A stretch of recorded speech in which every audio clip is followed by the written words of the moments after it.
Example 2. Is the mean body temperature really 98.6 degrees Fahrenheit?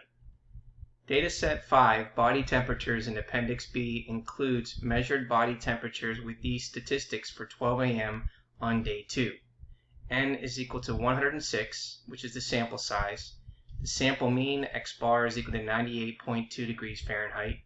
And the sample standard deviation is 0.62 degrees Fahrenheit. So, we're going to use a 0.05 significance level to test that the common belief that the population mean is 98.6 degrees Fahrenheit.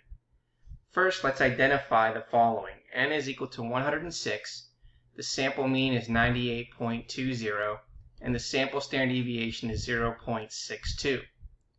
So here are the requirements. With the study design used, we can treat the sample as a simple random sample. The second requirement is that the population is normally distributed or that N is greater than 30.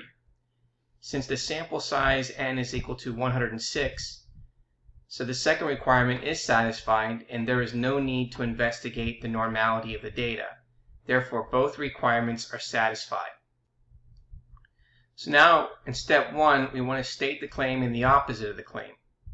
Well, the claim is that the population mean is 98.6 degrees Fahrenheit, which becomes the mean, which is equal to 98.6 degrees Fahrenheit when expressed in symbolic form. So if we look at the claim is that mu is equal to 98.6. And recall that the null is always going to contain the equality, so therefore the null hypothesis is that the mean is equal to 98.6. Therefore, the opposite of the claim is going to be that the mean is not equal to 98.6, so the alternative would then be that the mean is not equal to 98.6. Now we're able to then identify the null and the alternative hypothesis. So we have, again, mu is equal to 98.6 for the null, and for the alternative, mu is not equal to 98.6. Okay, now we want to then use, in step 3, the alternative hypothesis to determine whether it is a left, right, or two-tailed distribution.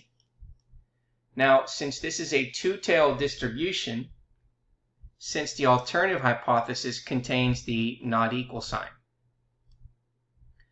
Now select the significance level alpha. Well, alpha in the problem here is 0.05, so the significance level is equal to 0.05. Okay, now in step number 5, we want to find the test statistic for testing a claim about a mean. Well, we know that N is equal to 106. We know the sample mean is 98.20 and the sample standard deviation is 0.62. So let's go ahead and plug that into our test statistic. So we know that the sample mean is 98.20. Okay, and then we also know the following from the hypothesis. We know that mu is equal to 98.6. So therefore, that's 98.6. We know our sample standard deviation is 0.62. And we know that the sample size is 106. So let's go ahead and use our calculator to determine this result. So we have 98.2 minus 98.6, and that gives us our numerator.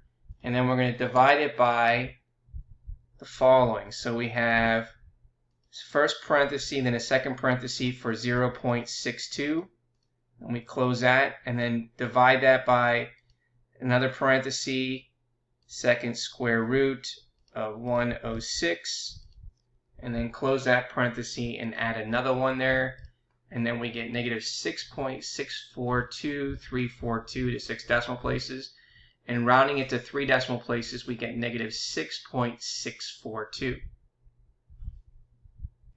And so in step 6, we want to be able to draw the curve and label. We can use the p-value method and then the critical value method. So the first one we're going to do is use the p-value method.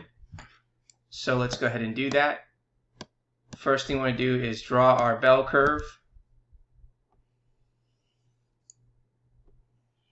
And then this is a t-distribution, but with the t-distribution, we know that the mean is 0. Okay, and then we're going to write where our test statistic is, which is going to be negative 6.642. Okay, now this is a two-tailed distribution. So since it's a two-tailed distribution, we also have another t-value, which would then be the positive version of that, so 6.642 on the right side. So therefore, what we're going to have is the following. We're going to have two areas for the p-value. So then what does that mean that we need to do? Well, what that means is that we need to take our p-value, we need to take 2, and then multiply it by the p-value. So we're going to take 2 and multiply whatever p-value that we get. Well, we can either use the left test statistic or the right. Well, since we found the left test statistic, we want to find it where the t is going to be less than negative 6.642. So we want to take 2 and multiply it by whatever area that we get for that. So let's go ahead and use StatCrunch to find that area. So we're going to go to Stat, Calculators, and then use the T calculator. So we need to find the degrees of freedom. So in order to find the degrees of freedom, we know that our sample size is going to be n minus 1. And so therefore that's 106 minus 1, which is equal to 105. So now that we have our degrees of freedom, we can now go ahead and then put that in here. So we have 105. We're going to have less than or equal to, and then we're going to put in the t critical value of negative 6.642 and then select compute. So here we end up getting a scientific notation number. So let's go ahead and then take a look at this. So this would be the same thing as saying, okay, we're going to move this decimal place to the left 10 times.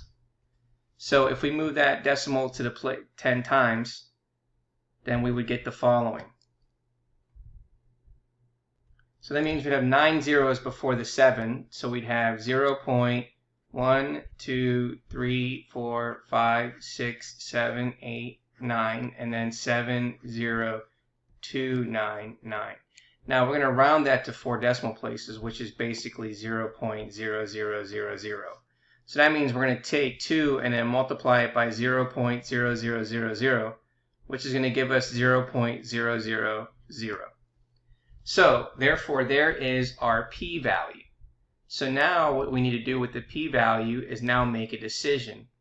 Now recall that we reject the null if the p-value is less than or equal to the significance level, and we fail to reject the null if the p-value is greater than a significance level. So we know that we've taken 2 and multiplied it by that. So 0.0000 is less than 0.05.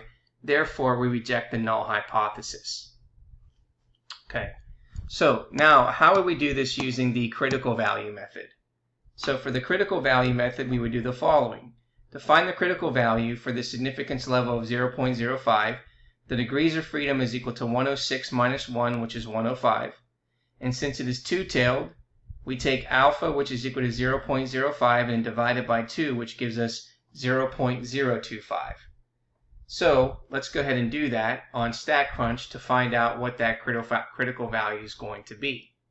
So to find the critical value, we're still going to use the T calculator. We know the the degrees of freedom is 105.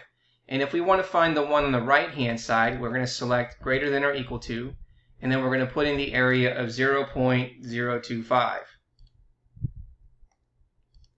So that gives us a critical value of 1.983, but that's only on one side. We should have another one on this side, which means we're going to have a negative value as well. So therefore, the critical values end up being plus or minus 1.983. So let's go ahead and draw that distribution. So we're going to draw the distribution with the critical values. So we know the mean is 0. And so we know that on this side, the critical value is 1.983. And then on this side, we know that we have negative 1.983. And so we can see that both of these areas over here are going to represent the critical regions. So we know that this and this represents the critical region. Okay, now we need to identify the test statistic. And so the test statistic again is negative 6.642, which is going to be located over here. So negative 6.642, which is the test statistic, falls in the critical region. So with the critical value, we reject the null if the test statistic is in the critical region, and we fail to reject the null if the test statistic is not in the critical region, where we can see that the test statistic of negative 6.642 is in the critical region, so we end up rejecting the null, which is the same result that we get into the p-value method. Okay, now we're going to state the conclusion. So let's go back and state up at the top, and let's take a look at the claim. So the claim is the equality. So it contains the equality, and we rejected the null.